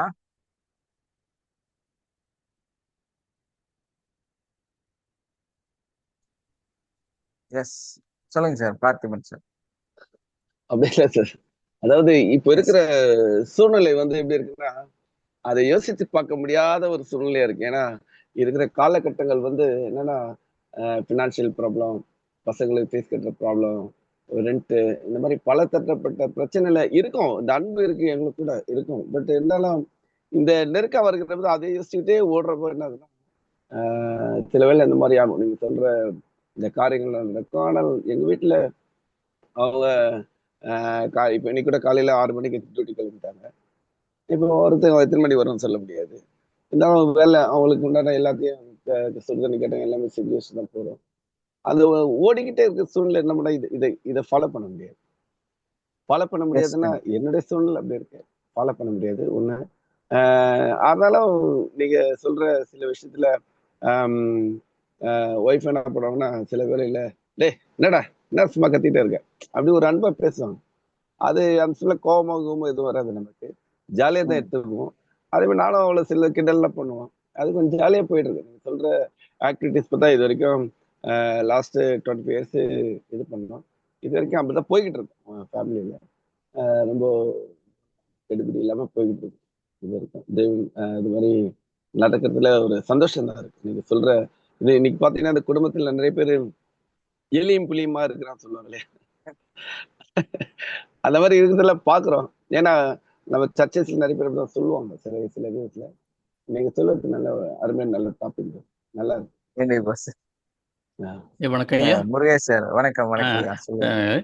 இது வந்து எல்லாரும் இதை வந்து டெய்லி ஒரு 5 நிமிஷம் இதை ப்ராக்டிஸ் கம்பல்சரியாட்டு லைஃப் ஃபுல்லாட்டு ஒரு ப்ராக்டிஸ் பண்ணாச்சுன்னா வீடே சொர்க்கமாட்டு மாறிடும் வைங்களேன். வீட்டில் கட்டாயம். மொத்தத்துக்கு கண்டிப்பா. மிக அருமையான ஒரு வாய்ப்பு. சந்தோஷங்க. எல்லாரும் செய்ய பண்ணுங்க. நீங்களே ஒரு நம்ம செஷன்லேயே எடுத்துடணும். கட்டாயமா இது வந்து ஒரு அடாப்ஷன் வந்துடணும். அததான் நம்ம வந்து ஓகேங்க. அந்த கிளாஸ்ல வந்து உங்களுக்கு வந்து ஹெல்த் வெல்த் ஹாப்பினஸ்னு ஒரு சப்ஜெக்ட் எடுக்கிறோம் இல்லையா? அதுல ஆமாங்க. அந்த ஹாப்பினஸ்க்கு வந்து நம்ம கத்து கொடுக்கறதே அததான் இல்லையா? சரி. குடும்பத்துலதான் ஆமாங்க. உங்களுக்கு அந்த சந்தோஷம் இருக்குது, வெளியே இல்லை அப்படிங்கறத வந்து நம்ம அந்த கிளாஸ்ல சொல்லித்தோம். ஸோ ஆமாங்க. அத வந்து விளக்கக்கூடிய இந்த ரிலேஷன்ஷிப்போட உண்மைத்தன்மையை தான் வந்து இங்க எடுத்து பேசுறோம். ஸோ உண்மையிலே வந்து என்னன்னா நம்ம கூட இருக்கிறவங்களுக்கான அந்த ஒரு விஷயத்த நம்ம கொடுக்காதனாலதான் இந்த ப்ராப்ளமே. வித்தவுட் ஜட்ஜ்மெண்ட், நம்ம எந்த விதமான கேள்வி கணக்கும் இல்லாம ஒரு முடிவு எடுக்காம நம்மளோட பார்ட்னரோட நம்ம வாழக்கூடியவர்களாக இருக்கும். ஏன்னா நம்ம நாலேஜ வந்து நம்ம மாத்தி அமைச்சுக்கணும். நமக்குள்ள வந்து ஒரு நல்ல அவேர்னஸ் வந்து உருவாக்கணும். அதே டைம்ல நமக்கு சமாதானமா அமைதியா ஒரு நிமிஷம் உட்கார்ந்து நம்ம சிந்திக்க ஆரம்பிச்சாலே நிறைய விஷயம் வந்து நம்ம ரியலைஸ் பண்ண முடியும். ஏன் நான் அதை பேசாம இருக்கக்கூடாது? இப்படி சிந்திக்கலாம்ல. ஆமாங்க. ஏன் நான் வந்து அங்க ரியாக்ட் ஆகாம இருக்கக்கூடாது? அவங்க நிறைய விஷயங்கள் வந்து செய்யறாங்க, கோவப்படுறாங்க அப்படின்னா நம்ம ஏன் அங்க கோவத்தை, அதுக்குண்டான ரியாக்ஷனை, அதுக்குண்டான பதில நம்ம சொல்லாம இருக்கக்கூடாது? நமக்குள்ள அந்த கேள்வியை நம்ம கேட்கலாம் இல்லையா? ஆனா நம்மளோட ப்ராப்ளம் என்னன்னா, எல்லாத்துக்குமே வந்து நம்ம பதிலடி கொடுக்கும். ஒரு வார்த்தை ஒருத்தங்க பேசுனா, ஒரு பிஹேவியர், ஒரு செயல் அவங்க செஞ்சா அத அவங்கள புரிய வைக்கணும். இல்லைன்னா நம்ம வந்து அவங்கள எதிர்த்து அதுக்கு கேள்வியை கேட்கணும். அதுக்கான அந்த விளக்கத்தை வந்து அவங்களுக்கு கொடுக்கணும். அப்படிங்கிறது நம்மளோட ரொம்ப பெரிய ஆதங்கமாக நம்ம வளர்த்தி வச்சிருக்கோம். அப்போ நம்ம ஏன் ரியாக்ட் பண்ணணும் அப்படிங்கிறதுக்கான ஒரு புரிதல் நமக்குள்ள வந்துருச்சுனாலே நம்ம நிறைய விஷயத்த வந்து சரிப்படுத்த முடியும் இந்த வாழ்க்கையில. சோ அந்த எதிர்க்கணுங்கிற அந்த தன்மையை நாம இல்லாமக்கும். நம்ம கேட்கக்கூடியவர்களாக மாறணும். எஸ், அவங்க வந்து அது புரியாம பேசிட்டு இருக்கிறாங்க. நம்ம ஏன் அவங்கள கரெக்ஷன் பண்ணணும் இல்லையா? ஏன் நம்ம அந்த மறுப்பு தெரிவிக்கணும் அவங்களுக்கு? இந்த உலகத்துல இருக்கிற பெரிய பிரச்சனையே அதுதான். அதுவும் இந்தியாவை பொறுத்த வரையிலும் மிகப்பெரிய ப்ராப்ளம் அதுதான். இது வந்து கொஞ்சம் இந்த டாபிக்ல இருந்து அப்பாற்பட்டதாக இருந்தாலும் என் மனசுல தோணுனால நான் பேசுறேன். ரியாலிட்டி என்ன தெரியுமா? எத்தனை வருஷமா நம்ம சுதந்திரத்துக்காக போராடணும். இந்த நாடு வந்து எப்படிப்பட்ட நாடாக இருந்துச்சு? சோ இதோட ஒரு வரலாறு நம்ம வந்து எடுத்து பார்த்தோம்னா, அந்த ஜெனட்டிக்கு நமக்கு இன்னைக்கு அந்த எதிர்க்கிற தன்மைய நமக்கு கத்து கொடுத்துருக்கு. நம்மளோட ஜெனட்டிக்ல அது உருவாயிருக்கு. என்ன ரீசன் அப்படின்னா, நம்மளாம் வந்து ஆதி திராவிடர சமூகத்தை சார்ந்தவர்கள். ஆதி திராவிடம்ங்கும் போது நம்ம வந்து காலங்காலமாக இங்க பிறந்து வளர்ந்து இங்க உயிரோட இருக்கக்கூடிய மனிதர்கள். ஆனா இந்த நாடு எப்பேற்பட்ட நாடு அப்படின்னா, பலவிதமான கலாச்சாரங்களை கொண்ட நாடாக இருக்கு. இதுக்கு ரீசன் என்னன்னு பார்த்தா, இந்த நாடு ரொம்பவுமே அரசர்கள் வந்து வலிமையற்றவர்களாகவும், வெளியே இருந்து நிறைய அரசர்கள் உள்ள வர்றதுக்கு வாய்ப்பாகவும் அமைந்த ஒரு நாடாக இருந்தனால நிறைய ஆட்சி வந்து மேல மேல மேல மேல நடந்திருக்கு. ஸோ அங்க வந்து அடிமைத்தன்மை பிடிகூடுவது, அதுக்கப்புறம் அந்த நாட்டை இழக்கிறது, அதுக்கப்புறம் போரிட்டு அந்த போராட்டத்துக்கு அப்புறம் அந்த நாட்டை வந்து நம்ம திரும்ப எடுக்கிறது. இது நம்மளுடைய இந்த பாரம்பரியத்துல நமக்கு நிறைய இடத்துல இது நடந்திருக்கு. ரிப்பீட்டடா நடக்குது. பல 1000 வருஷமா இது நடந்திருக்கு. இந்த நாட்டுல அதனாலதான் இத்தனை கலாச்சாரம். ஒரு சில நாடுகள் நீங்க பாத்தீங்கன்னா ஒரே கலாச்சாரமாக இருக்கும். அவர்கள் வந்து என்ன இதுல இருக்கிறாங்களோ அது முழுக்க முழுக்க அவங்க அதுவாகவே காலம் பூரா இருந்திருக்கிறாங்க. இப்ப அந்த நாட்டுல நிறைய ஆட்சியாளர்கள் இருந்தாங்களா அப்படின்னா நிறைய ஆட்சியாளர்களே கிடையாது. சோ இங்க வந்து பல துண்டு துண்டு சிற்றரசர்கள் அந்த மாதிரி எல்லாம் நிறைய விஷயங்கள் வந்து சேர்ந்து இன்னைக்கு வந்து இது ஒரு முழு இந்தியாவாக மாறிடுச்சு. சோ இன்னைக்கு வந்து நம்ம எல்லாம் யாரு அப்படின்னா நம்ம எல்லாம் வந்து சேரனாக நான் வந்து இன்னைக்கு வந்து சேர நாட்டை சார்ந்தவர். இன்னைக்கு நீங்க வந்து சென்னையில அட்டன் பண்ணிட்டீங்கன்னா நீங்க ஆக்சுவலா பாண்டிய நாட்டுக்கார். நம்ம தர்மபுரி இல்லைன்னா வந்து இந்த பகுதியில் இருக்கக்கூடியவங்களை பார்த்தீங்கன்னா அவங்க சோழ நாட்டுக்காரங்க. சோ இதுலயே வந்து ஒரு மிகப்பெரிய முரண்பாடு இருக்கு இல்லையா? இந்த போராட்டம் இருக்கு, இந்த போர்க்களம் இருக்கு. ஜெனட்டிக்காவே சுதந்திரத்துக்காக ரொம்ப கஷ்டப்பட்டிருக்கிறோம்.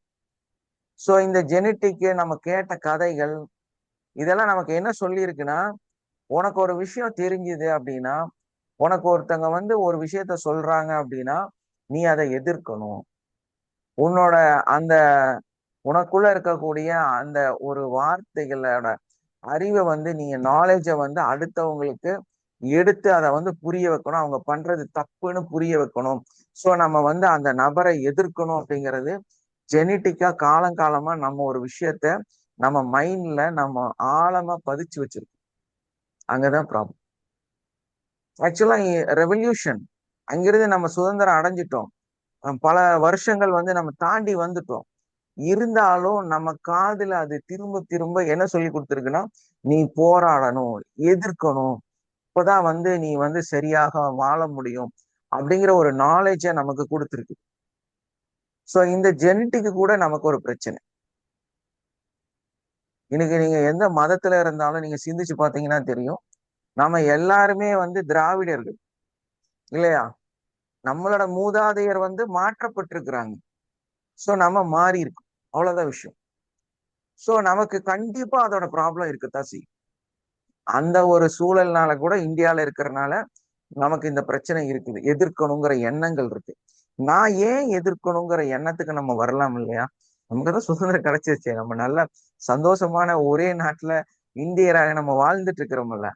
நம்மளோட ஜெனட்டிக்கையே நம்ம மாத்தி அமைக்கணும்.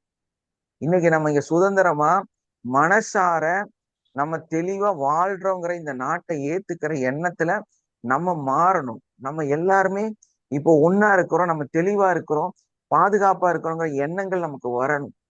சோ அது கூட இல்லாத சூழல்ல தான் நம்ம இருக்கிறோம். அந்த ப்ரொடெக்ஷனுக்குள்ள நம்ம இருக்கோங்கிறது புரியுறது இல்லையா? ஏன்னா நமக்கு அதை கத்து கொடுத்துருக்குறாங்க. இதேதான் ப்ராப்ளம். உங்க வீட்டுக்குள்ளாரையும் ப்ராப்ளம் அதேதான். உங்க அப்பா அம்மா பண்ண பிரச்சனை அவங்களுக்குள்ள இருந்த ப்ராப்ளம் உங்களுக்குள்ள பிரதிபலிக்குது. அப்ப நீங்க என்ன பண்றீங்கன்னா ஆட்டோமேட்டிக்கா எதிர்க்கிற மனநிலையில நீங்க இதை வந்து ஒரு ஆண்னா இப்படிதான் இருப்பாங்க, ஒரு பெண்ணா இப்படிதான் இருப்பாங்க, இந்த பெண்ணுக்கு நீங்க சொல்லித்தான் ஆகணும், இந்த ஆண்னா சில விஷயங்கள்ல வந்து சலனமாக இருப்பாங்க, தப்பு பண்ணுவாங்க, கோவப்படுவாங்க, வெறித்தனமா நடப்பாங்க. இதெல்லாம் உங்களுக்கு கொடுக்கப்பட்டது. சோ நீங்க பாக்குற பார்வையிலேயே தப்பா போயிடுச்சு. சோ வித்தவுட் ஜட்ஜ்மெண்ட் எந்த ஒரு முடிவும் நம்ம எடுக்க கூடாது அடுத்தவங்களை பத்தி. சோ அவங்க எப்படி இருக்காங்களோ அப்படி இருக்கட்டும், நம்ம ஏன் மாத்தணும்? நம்ம ஏன் மாத்தணும்னு கேட்கிறோம். நம்ம ஏன் எதிர்க்கணும்? நிறைய இடத்துல நான் நிறைய விஷயத்துல நான் நிறைய கோவத்தை கண்ட்ரோல் பண்ணதே அப்படிதான். நான் ஏன் இங்க பேசணும்? நான் ஏன் இங்க எதிர்க்கணும்? ஏன்னா ஒரு ரொம்ப சிம்பிள் விஷயம். நான் முந்தா நேத்து இப்போ சனிக்கிழமை இங்க இருந்து நான் கோயம்புத்தூர் போயிட்டு இருக்கிறேன். ஆக்சுவலா 2 days அங்க இருந்து இப்ப திரும்ப நான் வந்து இங்க கேரளாக்கே வந்துட்டேன். இது என் ஊரு தான், அது என் ஊரு தான். ஏன்னா என்னோட தாய் தகப்பன்லாம் இங்கதான் பிறந்து வளர்ந்தாங்க. நான் பிறந்து வளர்ந்தது தமிழ்நாட்டுல. ஆனா என்னோட மூதாதையர் எங்க பிறந்தாங்கன்னா நான் தமிழர். ஆனா எங்க அம்மா அப்பா தமிழர். என்னோட மனைவியோட எல்லாருமே தமிழர். ஆனா அந்த நாடு பிரிக்கும் போது இந்த ஒரு பார்ட்டை கேரளா கொடுத்துட்டாங்க. சோ இதனால இவங்க மலையாளியா மாற முடியுமா, இந்த கேரளாவை சார முடியுமானா, என்னோட மூதாதையர் எல்லாருமே வந்து தமிழை சார்ந்த, சேர நாட்டை, கொங்கு நாட்டை சார்ந்த மக்கள் இல்லையா? சோ ஒரு பெரிய வரலாறே இருக்கு அதுக்குள்ள. சோ எனக்குள்ள அந்த தாக்கம் இருக்கதான் செய்யும். நான் தமிழருங்கிறத தான் நான் பெருமை கொள்வேன். நான் மலையாளிங்கிறதுல பெருமை கொள்ள மாட்டேன். ஆனா நான் மலையாள நாட்டுல இருக்கிறேன். எங்க அப்பா அம்மா பிறந்தது வளர்ந்தது எல்லாம் மலையாள நாட்டுல. என்ன பண்ண முடியும்? எங்க அப்பா பிறக்கும் போது அவருக்கு சுதந்திரமே கிடைக்கல. அப்போ இந்த நாடு வந்து தமிழ்நாடா தான் இருந்துச்சு. ஆனா இப்போ வந்து அது அப்படியே வந்து, ஏன்னா காயிதே மில்லத் வந்து போன ஊர் இது, போராட்டம் நடத்தின ஊரு, பெரியார் போராட்டம் நடத்தின நாடு இது இல்லையா? இது ஒரு தமிழகம். ஆனா என்ன பண்றது? ஒண்ணும் பண்ண முடியாது. இன்னைக்கு அது கேரளா. சோ அந்த மாதிரி நமக்குள்ள கலாச்சாரத்திலையும் எல்லாத்துலயுமே ஒரு பிரச்சனைகள் இருக்கத்தான் செய்யும். சோ நான் சனிக்கிழமை இங்கிருந்து டிராவல் பண்ணி போயிட்டு இருக்கும்போது ஒரு டீ சாப்பிடலான்னு ஒரு கடையில் நிறுத்தணும். சோ அங்க பார்க் பண்ணிட்டு வண்டியை நிறுத்திட்டு நம்ம அந்த டைனிங்ல போய் உட்கார்ந்து ஆர்டர் பண்ணியாச்சு. அங்க கொஞ்சம் தூரத்துல ஒரு பெட்டி ஷாப். அங்கிருந்து சிகரெட் எல்லாம் வாங்கி சின்ன பசங்க ஒரு 14 வயசு 13 வயசு பசங்க ஸ்மோக் பண்றாங்க. அவங்க ஏதோ ஒரு ஸ்கூல் ஈவெண்ட்டுக்காக போயிட்டு ஸ்கூல் ட்ரெஸ்ஸோட இருக்கிறாங்க. அதுல ஸ்போர்ட்ஸ் ட்ரெஸ் போட்ட பசங்க 14 வயசு பசங்க அங்க நின்று ஸ்மோக் பண்ணிட்டு இருக்காங்க. இதை எதிர்க்கணுமா, பேசாம போகணும்?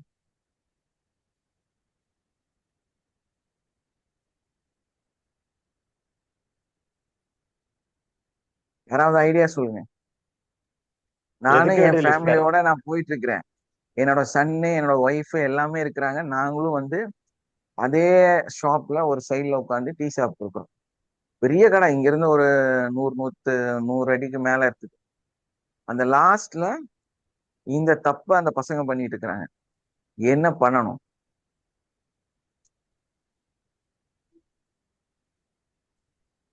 சார் விட்டுறணும். ஆனா நம்ம தடி எடுத்து அடிக்கணும்னு தோணும். நம்ம அவங்கள திருத்த முடியாது. இந்த பக்கம் போய் அந்த பக்கம் மறுபடியும் அதே தப்பு தான் செய்வோம். அவனே உணர்ந்து திருந்தணும்.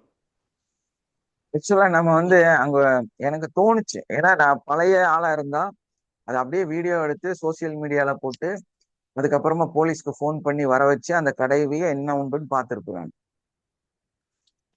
பட் அங்க வந்து என்ன ரியலைஸ் பண்ணிக்கிட்டேன் நானு, நாம எதுக்கு இதை வந்து செய்யணும்? இதுல எவ்வளவு பிரச்சனை இருக்கு பாருங்க. நான் வந்து ஒரு வீடியோ எடுத்து போட்டு எல்லாம் பண்ணா மேபி அந்த ஒரு பையனோட வாழ்க்கை பூரா அவன் படிக்காம போறதுக்கு வாய்ப்பா மாறி இல்லையா? அவனோட ஃபியூச்சரே இல்லாம போயிருக்கு. இதுக்கு நம்ம காரணமாயிருவோம். அங்க இருக்கக்கூடிய 6 பசங்களுமே வந்து மீடியால வந்துருவாங்க. கூட இன்னும் குட்டி பசங்க 2 பேர் இருக்கிறாங்க. சோ அவங்களோட பிரச்சனை, அவங்களோட தாய் தகப்பனோட எவ்வளவு மன வலிகள், எவ்வளவு பிரச்சனைக்கு நம்ம காரணமா மாறிடும். சோ நம்ம எதிர்க்கணும், அதை வந்து ப்ரொடெக்ட் பண்ணணும். நம்ம இது கரெக்டு தான் இல்லையா? இந்த இடத்துல திருத்தணுங்கிறது உண்மைதான். ஆனா பட் நமக்கு அந்த டியூட்டி அங்க இல்லை. அந்த பிரச்சனையை நம்ம அங்க செஞ்சோம்னா இதுக்கு பின்னால இவ்வளவு பெரிய ஒரு பாதிப்பு இருக்கு. நம்ம வந்து காலங்காலமா எதிர்க்கணும் அப்படிங்கிறத நமக்கு சொல்லி தலையில ஏத்தி வச்சிருக்கிறனால நம்மளோட பிஹேவியர் அங்க அப்படிதான் ரியாக்ட் ஆகும். சோ இததான் இந்த இஎஃப்டி இந்த கிளாஸ் இததான் உங்களுக்கு புரிய வைக்குது. நீங்க அங்க ரியாக்ட் ஆகாதீங்க. இதுக்கு பின்னாடி ஒரு பையனோட ஃபியூச்சரே போறக்கு வாய்ப்பு இருக்கு. ஆனா அவனை திருத்தணும். அவங்க தாய் தகப்பன் திருத்திட்டு போறாங்க. ஏன்னா ஸ்மெல் வருதுன்னா அவங்க அம்மா தான் அவங்க ட்ரெஸ்ல வாட்ச் பண்ணும் இல்லையா? எப்படி இருந்தாலும் அந்த புகை ஸ்மெல்லு இந்த ஷர்ட்ல வரத்தான் போகுது. அதை யார் கேர் எடுத்து அந்த ஸ்மெல் வர்றத கேட்டு அந்த பையனை கண்டிக்க வேண்டியது யாரோட பொறுப்பு? அவங்க அம்மாவோட பொறுப்பு. அவங்க அம்மா தான் அதை சரிப்படுத்தணும். அதே மாதிரி அவங்க அப்பா அவனோட நல்லா ஒன்றி இருக்கிறதா இருந்தா அந்த கையில கண்டிப்பா ஒரு தழும்பு வரும். அந்த தழும்பை வச்சு கண்டுபிடிச்சிடலாம். லிப்ஸ்ல கலர் சேஞ்ச் ஆகும். பாருங்க இன்னைக்கும் சக்கசமேன்னு இருக்குது. எதனால? எங்க அப்பாவோட வளர்ப்பு அப்படி, அதனால நான் இப்படி இருக்கிறேன். இங்க கருப்படிக்குதுன்னா என்னோட சன்னுக்கே சம்டைம்ஸ் கருப்பா மாறிச்சுன்னா நான் ஃபர்ஸ்ட் கொஸ்டின் அது, நீ இந்த மாதிரி வேலை செய்யறியா? இப்ப அவங்க பயப்படுறாங்க. அப்பாவுக்கு இது பிடிக்காது. மேபி அவங்களுக்கு என்ன, அவங்களோட சர்க்கிள் அந்த மாதிரி, அவங்க அதுக்கான வாய்ப்புகள்லாம் கிடைக்குது, அவங்க அதெல்லாம் செய்வாங்க. பட் அவங்களுக்குள்ள ஒரு கட்டுப்பாடு இருக்கு. என்ன, அப்பா வந்து இதெல்லாம் செய்ய மாட்டாரு, ட்ரிங்க்ஸ் பண்ண மாட்டாரு, ஜம் அடிக்க மாட்டாரு, பாக்கு கூட போட மாட்டாரு, நிஜாம் பாக்கு போடுறக்கே ஆலோசனை பண்ற ஆளு, அப்படிங்கிற அந்த எண்ணங்களும் அதுவும் இருக்கிறனால எங்க பசங்க பயப்படுவாங்க இல்லையா? மேபி அவன் தப்பு பண்றவனா இருந்தாலும் அவனோட வாழ்நாள் பூரா ஏன் முன்னாடி வராமையே அவனை பாதுகாத்துக்குவான். சோ இதுக்கு யார் காரணம்? தாய் தகப்பன் தான் காரணம். சோ உங்களுடைய தாய் தகப்பன், உங்களுடைய அனுபவங்கள் தான் உங்க பிரச்சனையாக மாறுது. சோ நம்ம அவங்க ப்ரொடெக்ட் பண்றதுக்காக போனா அந்த பசங்களோட வாழ்க்கையும் வீணா போகுது. சோ அப்ப அவங்க யாரோட பொறுப்பு, யார் செய்ய வேண்டியது? நீங்க ஏன் அதை செய்ய போறீங்க? இங்க நிறைய கொஸ்டின்ஸ் வருது இல்ல, நிறைய பிரச்சனைகள் வருது இல்ல, புரியுதா உங்களுக்கு?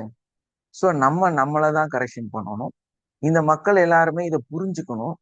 ஒரு வீட்லயும் ஒருத்தரும் வந்து இதுக்கான மாற்றத்தை உருவாக்கணும். ஆட்டோமேட்டிக்கா சரியாயிடும். நல்ல ஒரு பொண்ணு நல்ல இடத்துல கல்யாணம் பண்ணி கொடுத்து திரும்பி வந்துருச்சு, அங்க ஒரு பிரச்சனை இருக்குன்னா அது அம்மாவோட பிரச்சனை தான். அந்த அம்மா அந்த கணவனோட எப்படி வாழ்ந்தாங்கிறதான் ப்ராப்ளம்.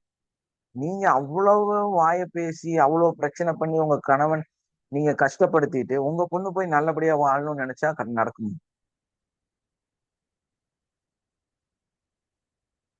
அங்க பிரச்சனை வருமா வராதா? அப்ப நீங்க தான் திருந்தணுமே தவிர உங்க பொண்ணோ உங்க கணவனோ திருந்த வேண்டிய அவசியம் இல்லை. உங்க மனைவியோ திருந்த வேண்டிய அவசியம் இல்லை. புரிதல் யாருக்கு வரணும்னா உங்களுக்கு. அந்த புரிதல் உங்களுக்குள்ள வரும்போது ஆட்டோமேட்டிக்கா எல்லாமே சரியாயிடும், எல்லாமே ரெடி ஆயிடும். சோ நீங்க உங்க கணவன் மாற இல்லைன்னா உங்க மனைவி மாற நேசிக்க, அவங்களுக்கான இடத்த கொடுக்க, அவங்களுக்கான அந்த அன்பை நீங்க ஷேர் பண்ணீங்கன்னா, ரொம்ப பேசிட்டணும், 8 10 ஆயிடுச்சு. ஸோ நம்ம மைண்ட் அப் பண்ணிக்கலாம். யாராவது வந்து இங்க பேசுறதுன்னா பேசலாம். Sir good morning sir. Very good morning. Very good morning sir. ஆக்சுவலா வந்து நீங்க சொன்ன பாடம் வந்து எனக்கு வாழ்க்கை எப்படி கத்து கொடுத்துச்சு அப்படின்னா, நான் ஒரு 94 அந்த டைம்ல செகண்ட் எம்பிபிஎஸ் படிச்சுட்டு இருக்கும் போது சார், அப்பா மேல வந்து பயங்கரமா கோவம் வரும். அப்பா வந்து அம்மா கூட சண்டை போட்டுட்டே இருப்பாங்க. அப்ப வந்து ஒரு தடவை அந்த கார்ட்டூன்ல இருக்க கேரக்டர்ஸ்ல வந்து என்ன பண்ணுவாங்க, ராட்சசர்களை வந்து தலையில எண்ணெய் ஊத்தி சுடுற எண்ணெய் ஊத்தி கொலை பண்ணிடுவாங்க. அப்புறம் பிரச்சனையில இருந்து விடுபட்டுருவாங்க. அது வந்து என் மைண்ட்ல இருந்தது. நான் உண்மையிலேயே பிளான் போட்டேன் எங்க அப்பா ஏதாவது பண்ணிடணும்னு சொல்லிட்டு. எனக்கு அந்த அந்த அளவுக்கு அப்ப புத்திலாம் கிடையவே கிடையாது. அப்புறம் என்னாச்சுன்னா, அவ்வளவுதான் சரி, என் ஹார்ட் வந்து அப்படி கல்லு மாதிரி ஆயிடுச்சு. அதை வச்சு ஒரு பாறாங்களை வந்து ஹார்ட்ல வச்சு எப்படி இருக்கும் அது மாதிரி ஆயிடுச்சு. எனக்கு ஒண்ணுமே புரியல, திடீர்னு ஏன் வந்து ஹார்ட் கல் மாதிரி ஆயிடுச்சுன்ட்டு அதவே சுத்திட்டு இருந்தேன். ஆனா என்னால அது அஹ் அஹ் வித்தியாசமா இருந்ததுனால அதுக்கப்புறம் மெதுவா புரிஞ்சுது, நம்ம வந்து இந்த மாதிரி வெறித்தனமா இருக்கறனாலதான் இப்படி ஆயிடுச்சு அப்படி சொல்லிட்டு. அப்புறமா எங்க அம்மா வந்து எங்க அப்பா பத்தி சொல்லியிருக்காங்க. சின்ன வயசுல அவங்க அம்மா வந்து எப்படி அவங்கள நேசிக்கவே மாட்டாங்க. ஒரு காஃபியை கையில கொடுத்து மூலையில உட்கார வச்சுட்டா எங்க அப்பா இன்னசென்ட் குடிச்சிட்டே இருப்பாராம். அவங்க அம்மாவும் அவங்க தம்பியும் ஒரு கூட்டு, அவங்க வந்து இவரோட காசு 25 பைசா கொடுப்பாங்களா, அதை அவங்க வாங்கிட்டு இவருக்கு காஃபி கொடுத்து ஓரத்துல உட்கார வச்சிருவாங்க. சோ அந்த மாதிரிலாம் சொல்லும் போது சரி, எங்க அப்பாவுக்கு வந்து அவங்க அம்மாவோட அன்பு கிடைக்கல, அதனாலதான் எங்க அப்பா வந்து கோவமா இருக்காரு அப்படியே புரிய புரிய அப்புறம் அந்த மெதுவா அந்த ஹார்ட் பாரம் வந்து போயிடுச்சுங்க சார். எஸ், கண்டிப்பா. அப்ப வந்து அப்பல இருந்து தான் அந்த பாடம் வந்து சரி, எல்லாருக்கும் குழந்தையாதான் பார்க்கணும் அப்படிங்கிற ஒரு பாடம் வந்து மனசுல பதிஞ்சுது சார். அதை வந்து இன்னும் நான் பிராக்டிஸ் பண்ணதான் வரும், டக்குன்னு வந்துடுறது. ஆனா அது அப்படி பண்ணும் போது நம்ம எல்லாரோட தப்பும் வந்து ஈஸியா எடுத்துக்க முடியுது. அவங்கள வந்து ஜட்ஜ்மெண்ட் இல்லாம பார்த்து அவங்களுக்கு நம்ம என்ன நல்லது பண்ணணுமோ அது ஈஸியா பண்ண முடியுதுங்க sir. Thank you. Thank you sir. Thank you sir. Thank you. So நம்ம இந்த நெகட்டிவான எனர்ஜி அப்படிங்கிறது என்னன்னா, நெகட்டிவ் அப்படிங்கிறதே வந்து நம்ம எதிர்க்கிறனால தான் உருவாகுதுங்கிறத நம்ம தெளிவா புரிஞ்சுக்கணும். ஸோ நமக்குள்ள இருக்கிற எல்லா பிரச்சனைகளுக்கும் காரணம் நம்ம தான். நம்ம தான் அந்த நெகட்டிவை உருவாக்குறோம், எதிர்க்கிறோம். எதிர்க்கிற குணத்துக்கு காரணம் உங்களுக்கு பின்னாடி இருக்கக்குள்ள இவ்வளோ பெரிய ஒரு ட்ராப். ஸோ நம்ம நடந்து வந்த பாதை, நம்ம கேட்ட கதை, நம்ம பார்த்த கதைகள், அதுல எல்லாமே நம்மளோட சுதந்திரத்தை பத்தி பேசப்பட்டிருக்கு. ஸோ இதெல்லாம் சேர்ந்து மொத்த கலவையா நம்ம இருக்கிறோம். ஸோ அதனால நம்ம தெளிவா புரிஞ்சுட்டு ப்ரொடெக்ஷன் பண்றதுல இருந்து நம்ம வெளியே வரணும். அதே மாதிரி உங்களுடைய முழு அன்பையும் அந்த நபருக்கு நீங்க கொடுக்க ஆரம்பிங்க. அதை வந்து அவங்கள குழந்தையா பார்க்க ஆரம்பிங்க.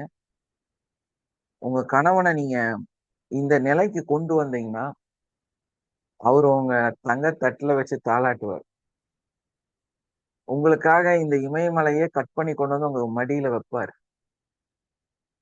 ஸோ இதெல்லாம் நடக்கும். ஸோ நம்ம தான் மாறணுமே தவிர நம்ம யாரையும் மாத்துறக்கோ, அட்வைஸ் பண்றக்கோ, திருத்துறக்கோ, எதிர்க்கிறக்கோ நம்ம இருக்கக்கூடாது. அதை ஸ்டாப் பண்ணணும். அதை ஸ்டாப் பண்றதுக்கு நீங்க பயிற்சி எடுங்க, நிறைய முயற்சி பண்ணுங்க. நான் ஏன் எதிர்க்கணுங்கிற கேள்வியை நீங்க கேளுங்க. ஏன்னா நான் என்ன அப்படிதான் நான் திருத்திக்கிட்டேன். என்னோட கோபத்தை கம்மி பண்ணதே நான் அப்படிதான். நான் எதுக்கு இதுக்கு பதில் சொல்லணும்? நான் எதுக்கு இந்த வேர்டுக்கு அவங்களுக்கு ரிப்ளை கொடுக்கணும் அப்படிங்கிறத நான் சிந்திக்க ஆரம்பிச்சேன். ஸோ அப்பதான் எனக்கு புரிஞ்சுது, நிறைய பிரச்சனைக்கு காரணம் நம்ம அவங்க கிட்ட இதை பத்தி ஆர்கியூமெண்ட் பண்ணனாலதான், அவங்கள புரிய வைக்க முயற்சி பண்ணனாலதான். நான் ரொம்ப ரொம்ப கஷ்டப்பட்டு இந்த பிரச்சனையிலிருந்து நான் வெளியே வந்தேன். ஸோ நான் யாரையும் புரிய வைக்கிறதுக்கு முயற்சியே செய்யக்கூடாது அப்படிங்கிறத நான் ரொம்ப தெளிவா கத்துக்கிட்டேன். எப்ப கத்துக்கிட்டேன்னா, இந்த கிளாஸ் அட்டன் பண்ணதுக்கு அப்புறம் தான் எனக்கே புரிஞ்சுது. நான் நிறைய இடத்துல நிறைய நபர்களை கரெக்ஷன் பண்றதுக்கு முயற்சி பண்ணியிருக்கிறேன். ஸோ அதுக்கப்புறம் இப்போ வந்து வேடிக்கை மட்டும்தான் பாக்குறேன். அவங்கள கரெக்ஷன் பண்றதுக்கு முயற்சி பண்றதே இல்லை, பேசாம விட்டுறது. ஸோ அதுக்கு பதிலாக அவங்கள எதிர்த்து பேசுறதோ, அவங்க கிட்ட எதிர்த்து நிக்கிறதோ, அவங்கள வந்து ரியலைஸ் பண்ண வைக்க முயற்சி பண்றதோ கிடையவே கிடையாது. அவங்க அவங்களாகவே இருக்கட்டும் சொல்லி எந்த ஜட்ஜ்மெண்ட்டும் இல்லாம, எந்த கொஸ்டின்ஸும் இல்லாம நம்ம அப்படியே அவங்கள விட ஆரம்பிச்சிட்டோம். உங்களுக்கெல்லாம் ஒரு கொஸ்டின் வரலாம், அப்போ எப்படி அவங்களாம் திருந்துவாங்க அப்படின்னு. திருத்த போய் தான் இத்தனை பிரச்சனை. திருத்தாதீங்க தயவு செஞ்சு. ரியலைஸ் பண்ண வைங்க, புரிய வைங்க, உங்க அன்பை அதிகமா கொடுங்க, எல்லாம் சரியாயிடும். சரியாகும். நம்பிக்கையோட அதை பயிற்சி பண்ணுங்க. அதுக்குதான் உங்கள்ட்ட ஒரு டூல் இருக்கு, EFT, எமோஷனல் ஃப்ரீடம் டெக்னிக். உங்ககிட்ட அதுல வந்து உங்ககிட்ட என்ன இருக்குது? டிஸ்டன்ஸ் ஹீலிங் இருக்கு. அவங்களோட மனநிலை மாறுறதுக்காக நீங்க டிஸ்டன்ஸ் ஹீலிங் கொடுங்க. ஹீலிங் கொடுத்தீங்கன்னா ஆட்டோமேட்டிக்கா அவங்க சரியாயிருவாங்க. Very simple. எல்லாத்தையும் நம்மளால காப்பாற்ற முடியும், எல்லாத்தையும் மாற்ற முடியும், எல்லாத்தையும் திருத்த முடியும். நம்ம யார்கிட்டையும் பேச வேண்டிய அவசியம் இல்லை. Very simple. நம்ம உட்காந்து டேப்பிங் பண்ணி அந்த விஷயத்த பண்ணோம்னா சரியாயிரும். Okay okay, thank you all. நிறைய விஷயங்கள் இன்னும் நிறைய எழுதி இருக்கிறேன். ஸோ அதனால உங்களுக்கு உள்ள இருக்கிற, அதை ஷார்ட்டா சொல்லிடுறேன். உங்களுக்கு உள்ள நீங்க பாருங்க, உங்களுக்குள்ள இருக்கிற அன்பை உணருங்க. நீங்க எல்லாத்துக்கும் எவ்வளவு அன்பு கொடுத்தீங்கன்னு ஆலோசனை பண்ணுங்க, எவ்வளவு எதிர்த்தீங்கன்னு நீங்க ஆலோசனை பண்ணுங்க. அந்த அன்பை நீங்க உங்களுக்குள்ள உணருங்க. ஆட்டோமேட்டிக்கா நீங்க அன்பை வந்து கொடுக்கக்கூடியவர்களாக நீங்க மாறிடுவீங்க. அது மட்டும் இல்ல, இந்த உலகமே உங்களை நேசிக்கக்கூடியவராக நீங்க மாறிடுவீங்க. புரியுதா? Okay, thank you all. Have a nice day. Love you all. Wind up பண்ணிக்கலாமா? Thank you sir. நிறைய புரிய வச்சிட்டீங்க. Okay, thank you sir. Thank you sir. தேங்க்யூங்க சார்.